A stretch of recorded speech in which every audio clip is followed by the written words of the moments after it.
And welcome back to the Premier Sports Campus here on Lakewood Ranch in Florida. This is Women's Division 1 Pool A.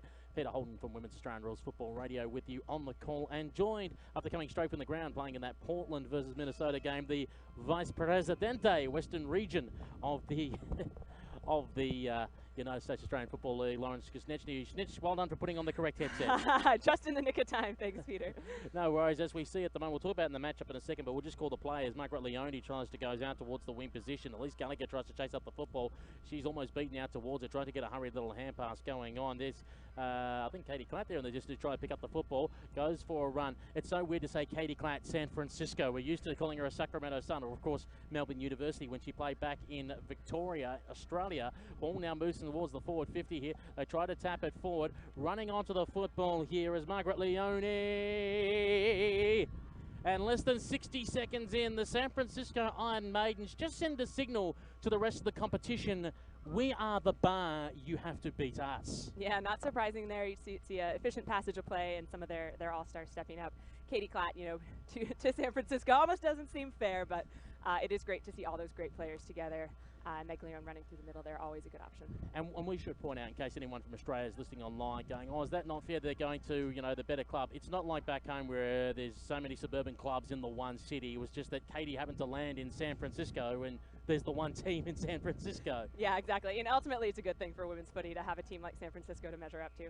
And mind you, I believe the university, I think she's moving to Boston, I think around that area next year. So heard a couple different things, but yeah, I think she's East Coast bound. Yeah, so who knows? Maybe a Boston Demon, a New York Magpie, who knows? Come 2020 Nationals. As we speak, the Denver Bulldogs have taken the mark there in defence. The umpire pays it a little bit late on the whistle though, and that's Benitez with the football. And she'll try and come out of defence here. It's so weird to see such two different sides. How, coming into 2015, San Francisco, and before the 2016 Nationals, San Francisco never scored a goal against Denver. Denver were the almighty powerhouse, and San Francisco were the up-and-comers. Now it's completely on the other foot. Denver going through the rebuild, and the youngsters trying to at least score, while San Francisco are the almighty conquering San Francisco. Yeah, you're always going to see ebbs and flows like that in footy. People, especially we're playing as adults, it's not a career for a lot of people, so the average career is probably a little bit shorter than over in Australia. So that turnover happens pretty quickly, but it's always nice for teams to rebuild and to let that crown be passed around a little bit. And earlier you saw Nicole McKenzie go with that hand pass, and going up in the ruck there, is that almost, wearing a cap. That's the first time I've seen that there by Panda Nguyen.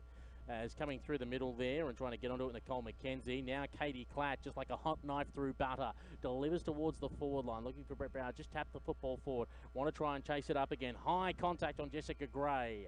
And the umpire says, without the football, free kick going the way of San Francisco. Yeah, so nice to see Bretto back in there, feeling good, playing hard at the footy.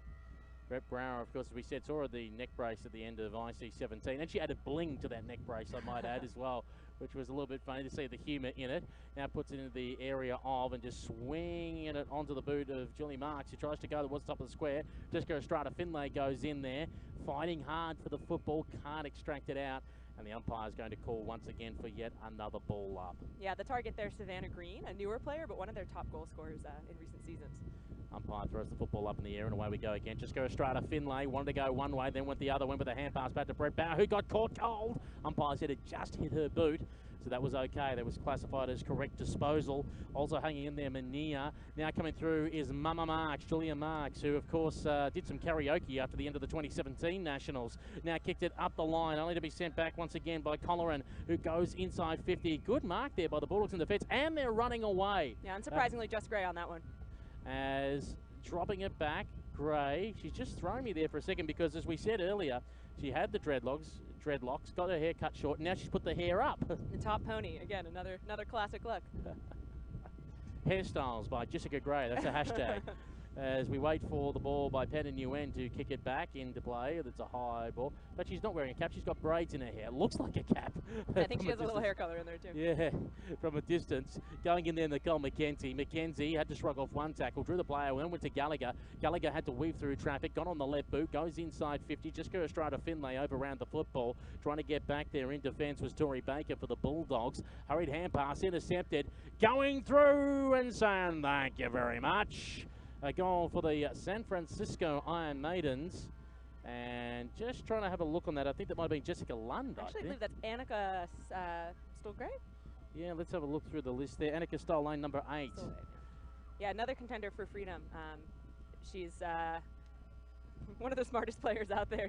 I think she's doing a PhD and her doctorate right now. One thing I love about the San Francisco Iron Maidens, of course, is their passion for football. The one thing I hate is their jumpers with the white numbers on the orange. You go, what number is that again? That I'm getting old. But Jessica, thank you very much. Annika Stolane with that goal there. Makes us squint the eyes. You need like how Hawthorn used to have the yellow jumpers, but they had the big white background and the black numbers on there. You go, thank you. That was nice and easy to see from a distance. And pass across there by Gallagher, who wanted to get the football back again. But instead, it's the Bulldogs who now try and push forward. One bounce off the chest, one to have a second crack at it, and does so. Just slamming it on the boot and going forward there. That was the number 8 and Solzes. The Sills, should I say, close towards the boundary line. Almost being seen over here by Megan Larson. She's being tackled under pressure here by Sarah Maguillon. Maguillon wants to go again, and the ball is over the boundary line and out of bounds. It's so funny I'm calling out names like Sarah Maguillon. There was a number of Iron Maidens that after the 2017 season said that they were retiring or moving, and then they all came back again. Yeah, I'm familiar with that because I saw them all on the field and once I moved to the West Coast. Of course, one of them, I can't remember which one it was, moved to Butte, not but Montana. Yeah, that was Sarah Maguillon. As the ball goes up the line and diving to take a mark, there is Savannah Green. Green goes on quickly on the right boot and comes inboard looking for Elise Gallagher. Gallagher goes up, doesn't, well, the umpire said there's a throw in there. She got her opponent, so that will be a free kick going to Elise Gallagher. A player who once got a best on ground medal for a grand final. I think it was the San Diego one, actually. Yeah, a really reliable crummer. She's really great about keeping her feet staying low, picking that ball up like we were saying before. When you go down, that can be really dangerous, but really good at staying above the ball and making something happen out of nothing. San Francisco 12, Denver 0. San Francisco 12, Denver 0 as they go long. Jessica Estrada Finlay takes the mark. Want to play on. Dance left, dance right. Jessica Estrada Finlay burns up the dance floor like nobody else. And she puts through her first goal, and it now goes out to 18-0, San Francisco leading Denver. Yeah, one thing I really admire about Jess's play is just her composure and confidence. She plays like nobody's even bothering her at all. She's having the time of her life. And I guess that just comes with years of experience. The one thing as well, and then we were talking about earlier about when Seattle has to play against San Francisco, about opportunities when they kick 5-10 against Denver, is when you play against the Seattle side, they don't need many shots on goal. They're just very accurate, so they get maximum bang for buck. Exactly. That makes a big difference. I think in that matchup, ultimately, it's going to be who scores more goals than behind. So that's who's going to take that game. Going in there, Panda Nguyen tries to lay the tackle, and there's Elise Gallagher again. I've got to have a look at Elise Gallagher and find out how old is she. And do you want to go to Australia for a year or two? Because she's good enough. Let me tell you, she's good enough. She gets first hands of the ball. Jessica Estrada Finlay. How about we just do what we did 60 seconds ago? Oh, that was so easy, it wasn't funny. Yeah, one thing that you see a lot from San Francisco is that they just run through the play, and that's something I think a lot of teams can learn from. Picking up the ball, keeping that momentum in the direction that you're going, and what that affords you is an extra step on your player so you can take shots off like that. Jessica Estrada Finlay, minus tissue in the nose, like the grand final last year. And as she mentioned that she was fine. She had a head knock a few weeks before that grand final. She was okay, and then all of a sudden just had this blood nose that was running all tournament. And she went, just take me up. And so that they did just try and stop that blood nose as the ball is now back in the middle of the ground. Try to get a hurry kick away, Claudia Gill. The ball went backwards, though, through the legs there as Zoe Doe went to attack the football. Nicole McKenzie tried to jump in there as well, but it's going to be taken away. Hurried hand pass there by Jessica Lynn. Now they go up the line. Good mark taken here for the Bulldogs. The good thing to see is the Bulldogs haven't been trapped in their back half. Yeah, they've definitely moved it a lot more than they did in the Seattle game. At least getting some good kicks to mark, some good flowing footy. That's what we like to see. Evan Darno now with the football. I believe T calls that champagne footy. As she comes in to work it to the side. And, that's a shove in the back. Yeah. Sarah Maguillon, that's a body count. Yeah, she knows a little bit better than that. I know she's a really physical player, but you got to be super, super careful anytime you're coming in from the direction of the back of the player. Jessica Lynn gets up from the Bulldogs going, I still think I have my back there. Let me see if I still have a spine. Yeah. Yeah, she's sucking in the breaths after that one, and who would blame her? Yeah, you can tell she was counting on the ball to go out, but as we know, that ball stays in a lot more than it does in a game like soccer where any part of it goes, and you're pretty confident that you're going to get a kick in.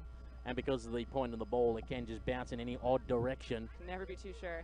There's the kick towards a dangerous hot spot there. Hurried snap on goal is away, and that was kicked by the number 14, who we don't have on our list. Thank you very much. So, random player kicks point for Denver. All right. They are 1 behind, and San Francisco are 4 straight 24. San Francisco 24, Denver 1.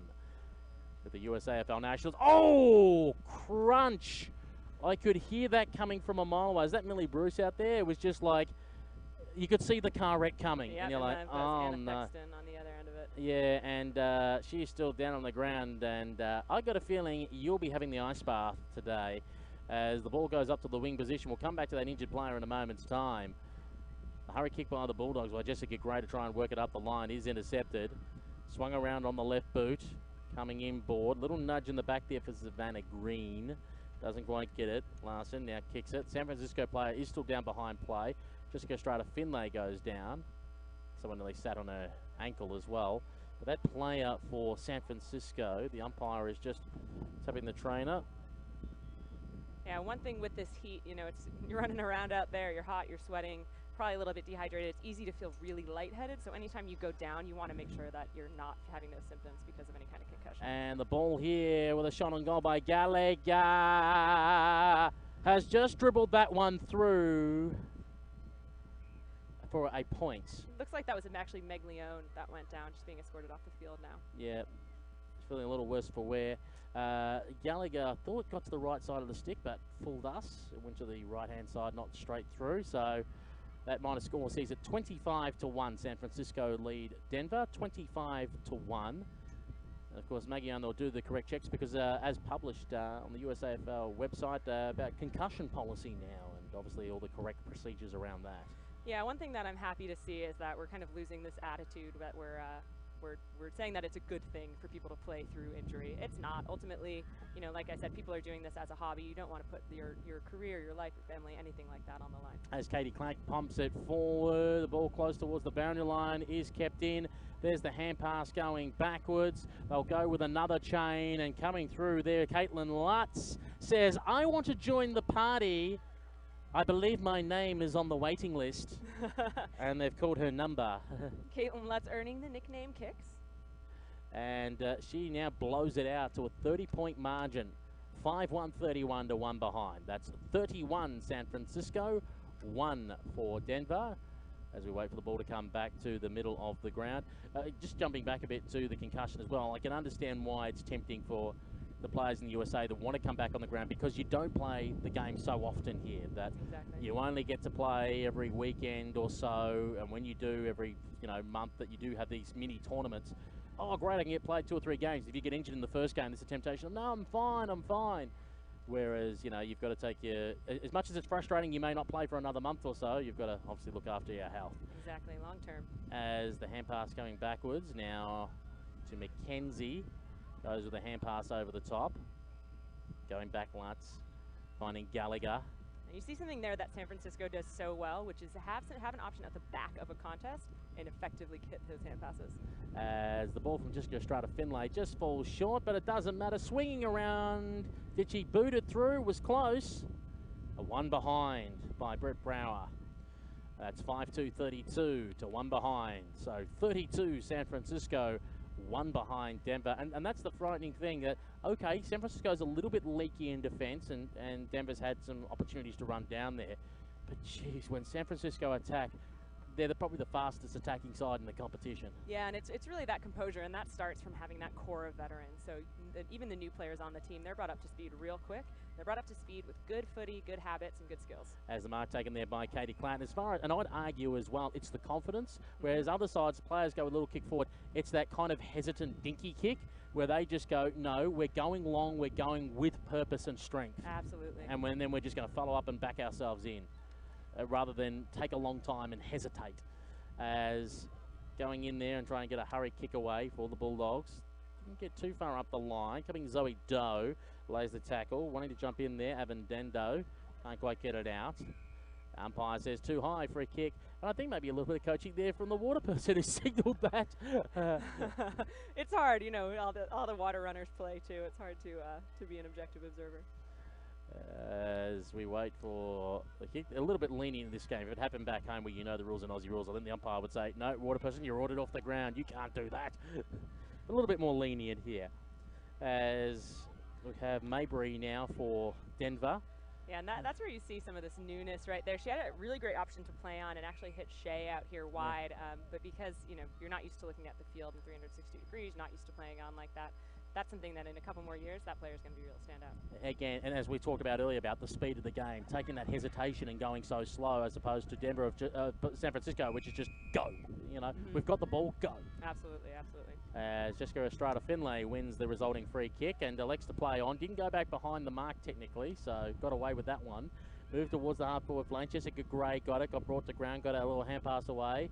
Estrada-Finlay chased up the football. That's how much speed she's got to burn. It'll be sent back from whence it came. So the Bulldogs moving in towards the wing position. Katie Klatt, formerly of Melbourne University, where she played at full-back in the VFLW. Goes up the line. Like she's not even trying. Jessica Estrada-Finlay. There is 8 people around it, and she just went, mine. And everyone stopped. It's I'm not going to call it arrogance, but it's the absolute confidence. Yeah, that ball's mine. Just don't even bother. Yeah, it'd be a lot easier if she wasn't also the nicest person I've ever met in my life. Okay, that's the most frustrating thing. If she was a mean person, you could say, yeah, I hate her, I want to stop her. It's like, she's so damn nice. I feel that way about a lot of players in the league, actually. I'm like, I wish I could hate you, but I just think you're so great. As the ball was tipped. In fact, I don't think she's brought me a drink at the bar yet, so no, she's not. No, I won't hold that. I won't hold that against her. Taking your mark there, Brett Brower. Brett Brower now will be having a shot on goal from about 25 metres out. And the one thing we talked about the last tournament as well, Kylie Smarlick, of course, is now coaching the Iron Maidens, is when Kylie missed last year with injury before then retiring was, and Brett Brower missed the 2017 season again because of that neck injury. We said they're so interchangeable, Brower and Smolak. It's like when one was missing, it's like, well, it doesn't matter, the other one can do the job, and she just kicks the goal now. Yeah, exactly. Reliable hands, strong body work, confident kicking. It's great to have those weapons up there. And just a note on Carly, too. I'm so happy to see her coaching, and in general, I'm just really, really happy to see more American women coaching.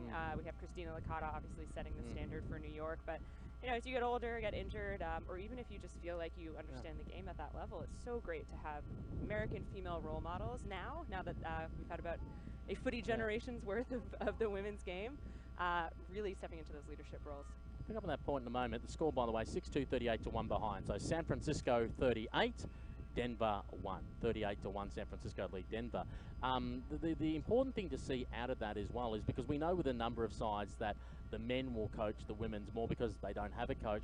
And on a national tournament like this, it's hard because sometimes the men's game could be at the same time, so they can't coach, or their game's immediately after, so their mind's not 100% on the women's game because they've got to get ready for their game.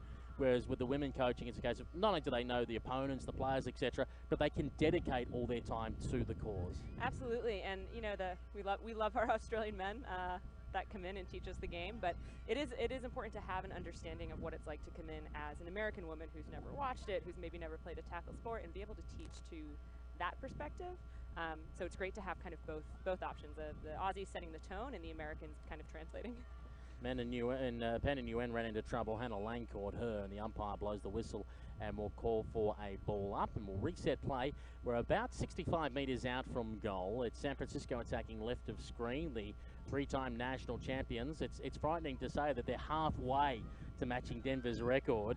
As now coming through there is Francesca Mania, who goes for goal. It bounces. Millie Bruce is lurking around. Don't bring me down, Bruce. And she puts it through. Originally from Melbourne, eastern suburbs, went to school in Camberwell. In fact, she asked me 3 years ago when I saw her training in San Francisco. She goes, how did you pick what suburb I came from? I go, it's the accent. I go, not only can you pick a Melbourne accent, Melbournians can pick what side of town you're from. Down to the block. And of course, now she works as a personal trainer in San Francisco, multiple title winner. And just adding her score to the board. But she used to have the real big highlight shocker blonde hair, but the hairstyle has changed to something a little more conservative these days. Yeah, I must didn't recognize her from up here. Then goes Gallagher. Taken away there by the number 3 in Zoe Doe. Just go straight to Finlay. Wanted to go onto the ball. Couldn't quite get it out. Then Panda Nguyen, and there's just nothing in front of her to try and take her on. She probably could have ran a little bit more, but elected to go with the kick. Caught there is Caitlin Lutz holding the football, and Claudia Gill has it. Used to not having quite that much time and space in this game, so I think Panda was a little shocked to look up and see a big patch of grass in front and of the her. siren sounds to indicate that is half time here on field number 2. And I'd like to repeat, this is not a full-time score. This is a half-time score. 7-2-44 to 1 behind. That's 44 to 1. San Francisco leading Denver. Yeah, I'm speechless for words. I mean, we're just calling this casually, and we know Denver's going through the rebuild, but just the clinical way that San Francisco are moving this football. Yeah, it's not like when the Denver played Seattle earlier today, where it was just trapped and it was shot, and some of them were off target. I mean, San Francisco, every time it's in their forward 50, they're just making a goal out of it. And the ball has actually seen both sides of the field a decent amount, but San Francisco just with the accuracy and consistency in their forward line. It's a weird one for science going forward when they look at San Francisco. There's the good and the bad of it. They see the play open up a bit and Denver attack the other way. And one way they go, oh, that's good. There's opportunities to score against San Francisco. But on another way, they see how San Francisco can click the fingers and score. And you go, damn, you know, we drop off for 1 second, bang, we get hurt. Yeah, Seattle really, they flooded everyone in, and there were a lot of players. San Francisco, they just have such consistency in every part of the field that they can have the confidence to stay in their position and know if the ball comes there, they're going to turn it around and right back. And like we saw with Strata Finlay come in to give McKenzie a rest and Gallagher a rest, they've got the players they can rotate in different positions and dominate those different positions. Yeah, absolutely. And as we've learned in our couple of games, that goes a long way as players start to feel it in the heat. We'll take this opportunity to take a break. It is halftime here at the USAFL Nationals Women's Division 1 Pool A. San Francisco Iron Maidens 7-2-44 lead the Denver Bulldogs 1 behind.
to the Premier Sports Campus, Lakewood Ranch and Florida, here on Go Live Sportscast and USAFL.com. Peter Holden and Lawrence Kuznechny here with you.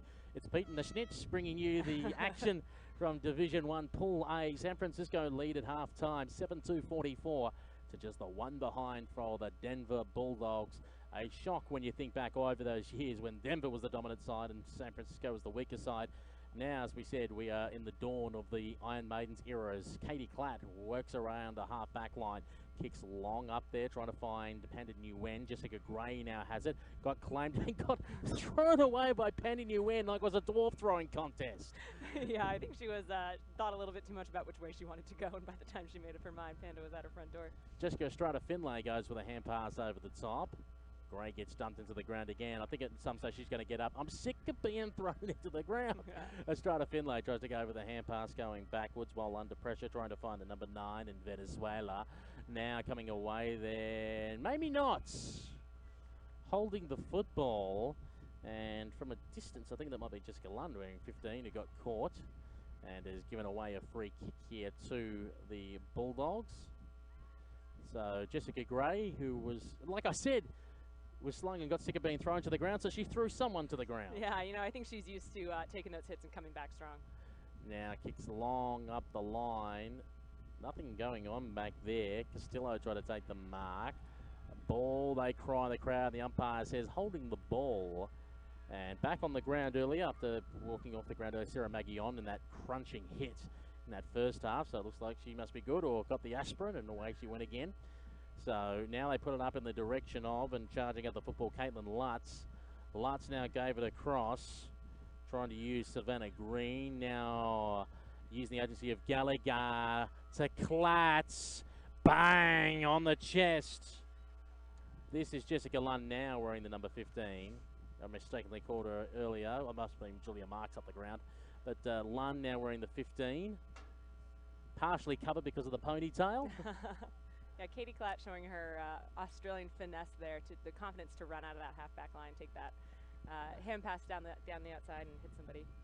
Ball goes over the boundary line and out of bounds, and we'll call for a throw-in. And that's an encouraging sign with San Francisco. And we need probably a number of San Francisco players in that USA Freedom squad. The umpire asked for the ball to be thrown back in again, because when you take on the likes of Ireland, for example, at IC 2020, you know this is the game that Ireland's going to do. They're going to run the game, and if you can't match them, you're not going to win the title. Yeah, exactly. You have to be anticipating those play-ons. And talking about playing on, there's a snap on goal, and that is one of them. Lutz just kicked that one there for San Francisco, and that now sends it out to a 49-point margin. 50-1, San Francisco lead Denver. 50-1. Yeah, she's known as Kicks, another Freedom contender. You can see why. And of course, at half-time during the men's grand final, I believe they announced the Freedom squad of who will be taking part to come down to Australia. Venue unconfirmed. We've heard rumours it's either Ballarat or Gold Coast, two very different. It's almost like picking Racine or Florida. Yeah, exactly. It's that exact type of different weather. Yeah, I'm a New Englander, so I'd go cold weather over. I can't take this kind of heat. Umpire says that's one in the back as a free kick. There's a little bit of push and shove and a little bit of argument about what's going on there. And that's going the way of number 1, Jessica Lind, for the Bulldogs, who goes for the awkward hand pass to Jessica Gray. Gray kicks it towards the half-forward line, managing to find Thexton, who then got it on. Now kicking it forward. Baker now put it into a dangerous spot near the top of the square. Maguillon goes in there, and the umpire will ask for the football back. Jennifer Elliott actually kicked it forward, I should mention earlier. A heads-up play by Anna Thexton there, knowing that that wasn't far enough to be a mark. As we throw the ball up in the air, we reset play again, taken straight out of the contest. Hurry kick. Elliott is there and sees it through for a minor score. So the Denver Bulldogs 2, San Francisco 50. If my eyes aren't deceiving me, I think of here on field 2, it is a slightly smaller field than field 1, where the grand final is going to be played on. So it'll be interesting to see how all the sides adjust to that. And there's one over the shoulder. Hello. That's getting a little bit creative there. Annika Stoll Lane. I mean, I know you want to try and highlight that you can be in the Freedom squad, Mm-hmm. But that's taking things with a little creative license. Yeah, I don't know if I'd want to do that without really knowing who's there. But I mean, if you're facing your own goal and there's no options for a quick hand pass, I guess that's your best option. Player on the ground injured at the moment is number 10, Benitez. And she's just struggling to move at the moment. If I was the umpire, personally, I would not play on. I'd wait for a moment saying, we need a trainer to have a look at that. We can't have a player that cannot move. Hitting her leg there, it looks like it might be cramped. Just for safety's sake, as now she gets up, that's good news. Yeah, it's the cramp, and the boot won't fit in. There you go. A little bit of dead leg there. There you go. Now here's the hurry kick by Jessica Lynn, now looking for Zoe Doe, who's got the football, put her on the right boot. Try to gain some metres to go out towards the wing on the far side of the ground. Plenty of numbers back there, including Gallagher for San Francisco Iron Maidens. Danced around 1, danced around 2, and says, I'll just keep on dancing. And then goes for Caitlin Lutz. Lutz, who ain't no klutz, goes in the Melly Bruce direction, went through her hands. Melly Bruce tapped it in front of herself, wanted a second crack at it, gave it to teammates, then went in and laid a tackle or a bear hug because she was feeling a little lonely. And the umpire says we'll take the football back and call for a ball up. So we wait for the ball to be thrown back up and just knocked around there. Come out as far as the 24 and Savannah Green, who got rid of one. Got caught by the second, but gave her hand pass away. Hurry kick won't make the distance. Jessica Gray gets brought to ground. Intercepted by Caitlin Lutz, who goes across the face for a minor score. 51-2, San Francisco lead Denver, 51-2. It'll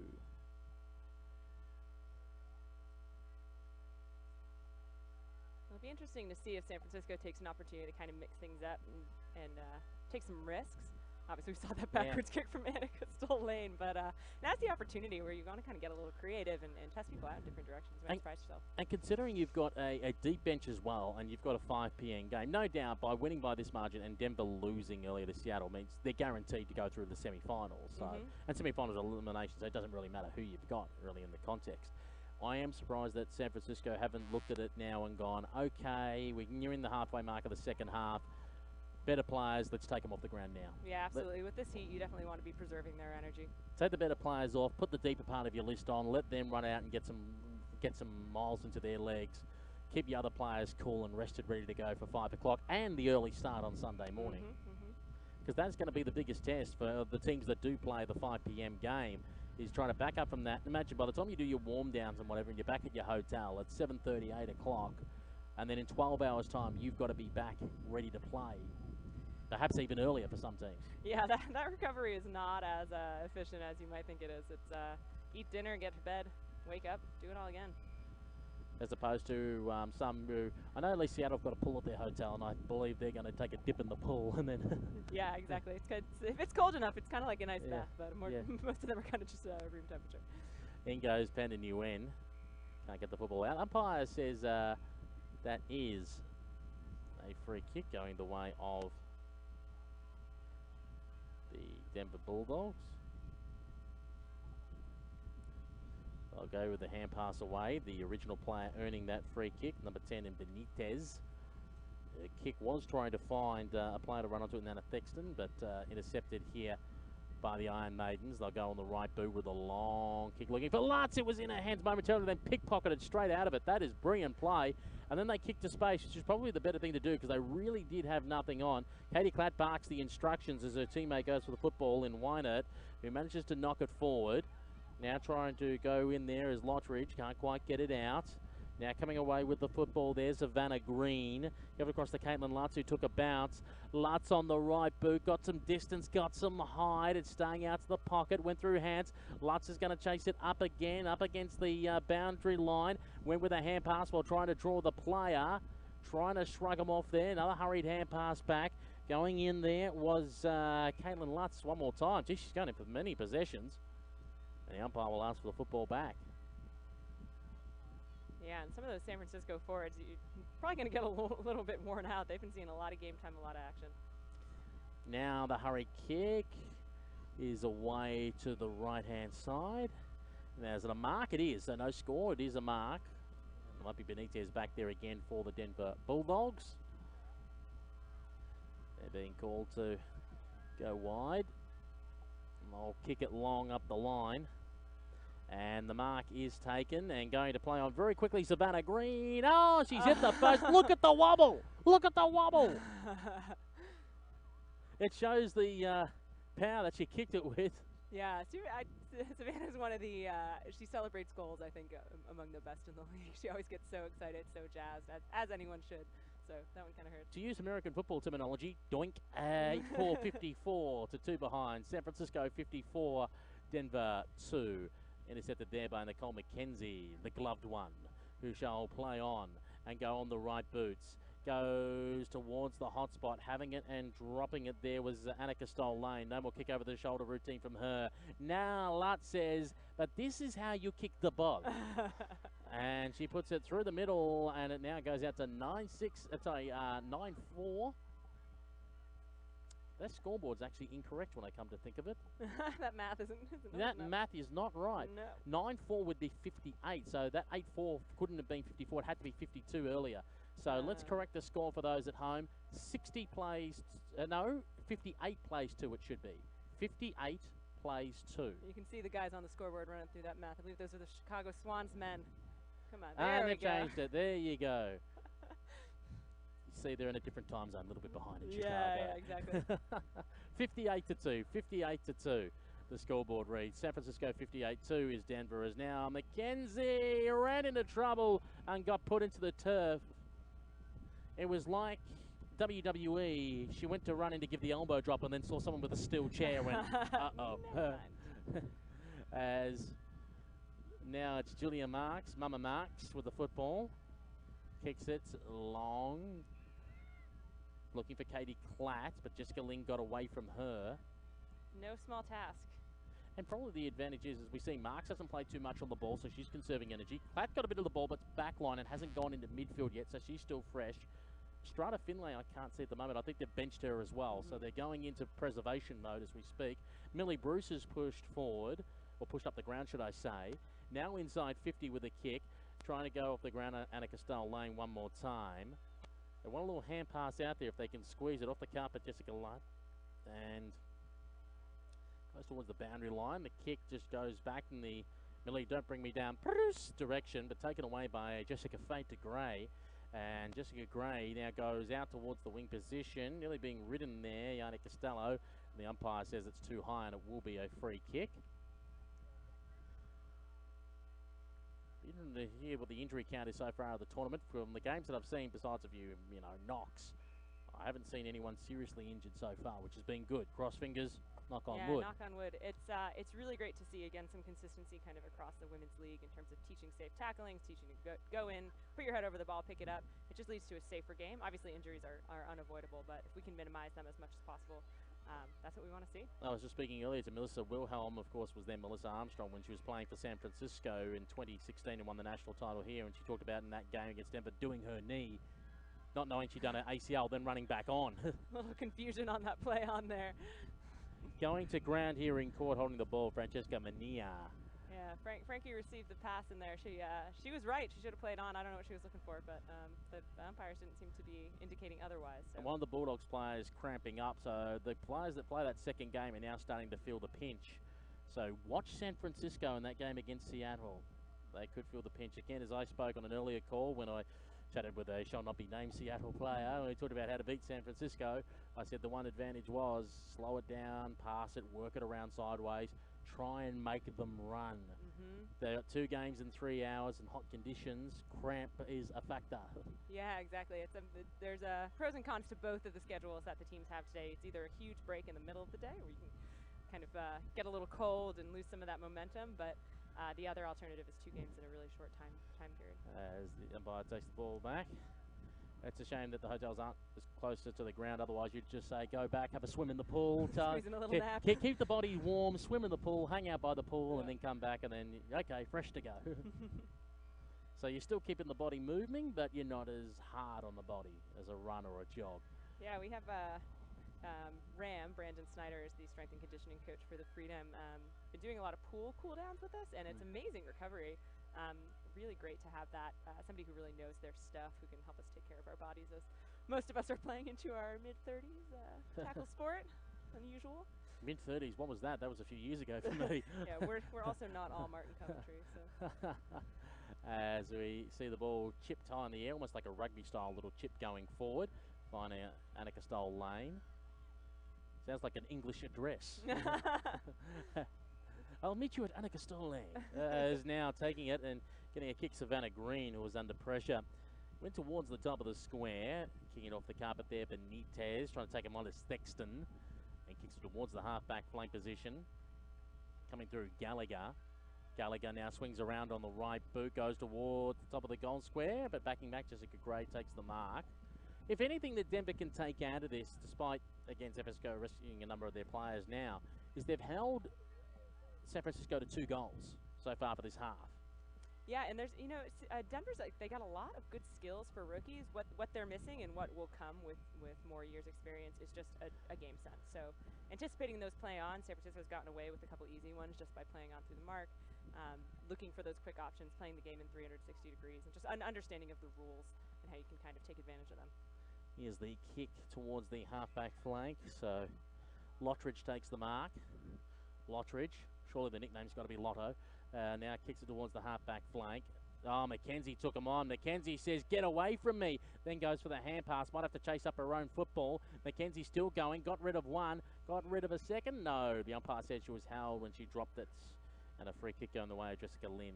Pushing her luck a little bit there, but you got to respect anybody that chases up any mistakes that they make and try to make it right. Aretha Franklin, a little bit of respect. RSPECT. As the kick is long, Zoe Doe through her hands. Katie Klatz goes for a run and puts on the burst of speed. Katie Klatz says, I'll show you how it's done. Kicks it to space in the pocket, wanting for someone to run onto the lead. Hand pass backwards was a no-look job. Stoll Lane came in to try and take down Jessica Gray. And we'll call for a ball up at the half-back flank. 58 plays 2. San Francisco leading Denver. 58 plays 2. As the ball is thrown up in the air. Tap down. And now the kick finding Zoe Doe, who got on the right boot. Getting a shove, if you don't mind, is the player in Solis. Now Annika Stoll Lane kicks it long and high towards a contest. Oh, look at that strip out of the pack. That was brilliant. And the kick was trying to find the intended target, Humphreys, but couldn't hang on to it. Umpire's blown the whistle, and it's free kick the way of Denver. I think she came in and got her high, hit Zoe in the head with her hip there. And just from where I'm standing with wind position, I'm just trying to figure it out. The wind is, I think, stronger, but going more across ground. If it is anything to the left, it's more towards that left pocket, so it's not a direct straight to goal breeze, which is going to make things interesting as we get to the 5 p.m. games. And for both pools, we know that Portland and Denver are going to meet in the 5th versus 6th constellation. So now there's Ducks and Drakes being played for the 5 p.m. games, the last games in both Pool A and B, of who wants top spot, who wants second spot. No doubt Pool B, you're fighting for top spot to avoid San Francisco. Exactly, that's what I was going to say. Seattle could, of course, put up a fight and come back and beat them, but assuming San Francisco comes away with that win against Seattle, I think what's on the line for New York and Minnesota is just not having to go through them in the semis. As here's the kick up the line. Going close towards the boundary line, over and out. Wait for the ball to be thrown back into play.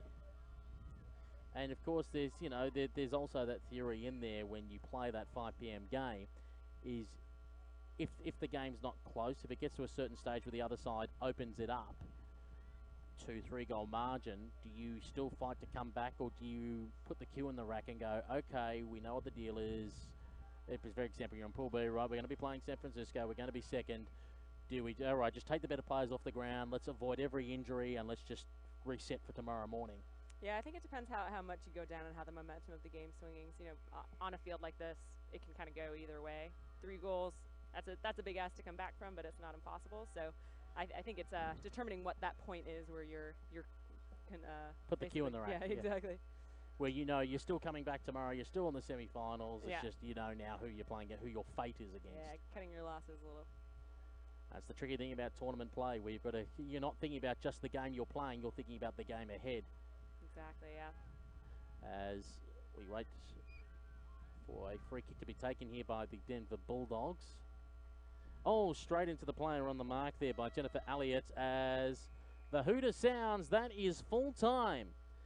And the San Francisco Iron Maidens have made a statement. And that statement is, don't forget, we've won this thing 3 in a row and we intend to take number 4. It's up to the opposition to stop them. 9-4, 58 to 2 behind. 58 to 2. But we should point out one thing. They were ripping sides apart in last year's tournament, but they copped an almighty scare against Minnesota in that semi-final last year. It only takes one game. Yeah, exactly. And you know, you see San Francisco, they came out, they scored a bunch of goals right off the bat. All it really takes is a team who can get ahead of that, who can go on the board first, get a little bit of distance, get a little bit of buffer, and San Francisco is not easy to shake, but if there is a way to do it, it's getting ahead of them early. Let's talk about the Denver Bulldogs in a moment. Some of the better players that impressed you over the 2 games, and particularly in this match as well. Yeah, again, you know, Jess Gray really stepped up in this game, I think. She obviously had some good, impactful plays against Seattle, but really was all over the field here, making some good decisions, playing smart footy, taking some contact and laying contact back out. It's great to see just some great hands, some great marks in there. Shea Sui's one of their Aussies, a newer Aussie. So it's great to have someone come in who understands the game. I think if she can pull those skills. Thanks for the pronunciation now. That might be wrong. You're probably right.